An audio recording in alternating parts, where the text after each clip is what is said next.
শুধুমাত্র ওআইসিভুক্ত দেশগুলোতে যেই পরিমাণ জাকাত হয় সেটার পরিমাণ হলো $600 বিলিয়ন। দরিদ্রকে সাময়িক কিছু টাকা পয়সা দিয়ে তার দারিদ্র আসলে দূর করা যায় না, বরং তাকে আইদার স্কিল ডেভেলপ করে দেওয়া আর না হয় তাকে স্বাবলম্বী করার কোনো একটা প্রসেসে যাওয়া, যেটা আমরা সুন্নাহ থেকে করছি।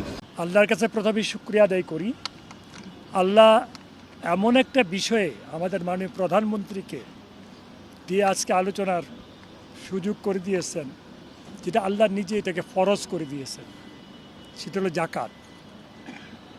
উনি মাননীয় প্রধানমন্ত্রী আলেমুল আমাদের নিয়ে ইফতার পার্টিতে, ইফতার মাহফিলে জাকাতের বিষয়ে উনি উল্লেখ করেছিলেন। উনি এই জন্য আজকে আমাদেরকে দেখেছেন কিভাবে এটাকে বাস্তবায়িত করা যায়, কোন উপায়ে করলে পরে সত্যকারে জাকাত গ্রহীতারা জাকাত পাবে এবং জাকাত দাতারা জাকাত দেবে, এই সমস্ত দিয়ে বিস্তারিত আলোচনা হয়েছে।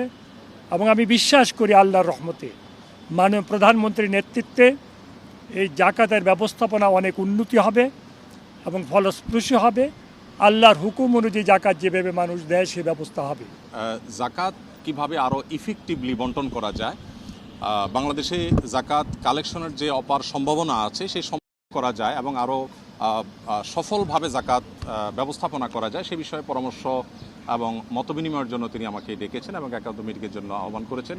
তো আমরা যেহেতু আপনারা জানেন সুন্নাহ ফাউন্ডেশনের মাধ্যমে আমরা জাকাত নিয়ে কাজ করে থাকি বিগত 6-7 বছর যাবৎ, এবং শুধু গত 1 বছরের হিসেব অনুযায়ী আমাদের মাত্র 13 কোটি টাকা খরচ করে আমরা 2100 বেকার তরুণ তরুণীকে আমরা পৃথকভাবে স্কিল ডেভেলপমেন্টমূলক প্রশিক্ষণ দিয়ে তাদেরকে আমরা কর্মসংস্থানের ব্যবস্থা করে দিয়েছি। এখন আমাদের সেই 2100 এক সময়ের বেকার তরুণরা 42 কোটি টাকা পার ইয়ার, তারা গত 1 বছরে তারা 42 কোটি টাকা কামাই করেছে। তার মানে প্রতি বছর এটা আস্তে আস্তে বাড়বে, বই কমবে না। তো এই যে জাকাতের অর্থে স্কিল ডেভেলপ করে বা স্বাবলম্বী করে স্থায়ী দারিদ্র্য বিমোচনের পথে নিয়ে যাওয়ার ক্ষেত্রে আমাদের সুন্নাহ ফাউন্ডেশনের কিছু অভিজ্ঞতার জায়গা আছে। সেই জায়গা থেকে আমরা কিছু পরামর্শ, কিছু মত আমরা দেওয়ার চেষ্টা করছি মাননীয় প্রধানমন্ত্রীকে, এবং সেই মতগুলো তিনি শুনে তিনি খুবই খুশি হলেন এবং তিনি আমাদেরকে মাননীয় মন্ত্রী ধর্মমন্ত্রী মহোদয়কে এবং অন্যদেরকে সংশ্লিষ্টদেরকে নির্দেশ দিয়েছেন যে যেন জাকাত নিয়ে সরকারের জায়গা থেকে আরও ইফেক্টিভলি কীভাবে জাকাত বন্টনকে আরও সুশৃঙ্খলভাবে করা যায় এবং আরও ইফেক্টিভলি করা যায় সেই সম্ভাবনাগুলোকে খুঁজে বের করার জন্য তিনি নির্দেশ দিয়েছেন।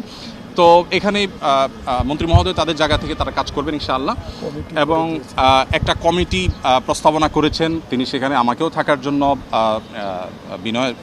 নির্দেশ দিয়েছেন, অনুরোধ করেছেন। আমি ওনাকে বিনয়ের সাথে যদিও বলেছি যে এখানে বাইতুল মাল খতিব আছেন, আরও অনেকে আছেন, তারপরেও তার একান্ত অনুরোধে ইনশাআল্লাহ আমি হয়তো থাকার চেষ্টা করব। দিন শেষে মূলত আমি আমার জায়গা থেকে যে প্রস্তাবনাটা দিয়েছি সেটা হলো যে এখন যেভাবে মানুষ যার যার মতো জাকাত দিচ্ছে এটা তো আছেই, এর পাশাপাশি চ্যারিটি প্রতিষ্ঠানগুলো যারা জাকাত কালেক্ট করছে তাদেরকে যদি একটা রেগুলেটরি জায়গা থেকে গভর্নমেন্ট যদি কিছু পলিসি করে দেয় এবং কে কতটা ইফেক্টিভলি কাজ করছে এটা একটা কম্পিটিশন যদি তৈরি করে দেয়, শুধুমাত্র ওআইসিভুক্ত দেশগুলোতে যেই পরিমাণ জাকাত হয় সেটার পরিমাণ হলো $600 বিলিয়ন। ঢালাইয়ের সেরা প্রিমিয়ার সিমেন্ট 45 লক্ষ কোটি টাকা পার ইয়ার শুধুমাত্র ওআইসিভুক্ত দেশগুলোতে জাকাত হয়। আমাদের দেশে সেই জাকাতের টাকা আনার কোনো প্রপার ওয়ে সেভাবে নাই।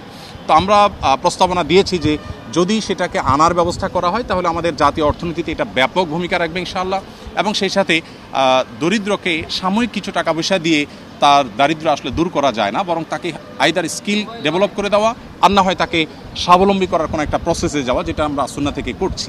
তো এই কমিটিতে কয়জন থাকবে এটা এখনো পুরোপুরি চূড়ান্ত হয়নি। 5-7 জনের একটা কমিটি হবে। সভাপতি মাননীয় মন্ত্রী ধর্মমন্ত্রী মহোদয়, তার সভাপতিত্বে কমিটি হবে, এবং বাইতুল মুকাররমের খতিব মহোদয়কে প্রস্তাবনা পাঠানোর জন্য মাননীয় প্রধানমন্ত্রী বলেছেন তিনি থাকবেন।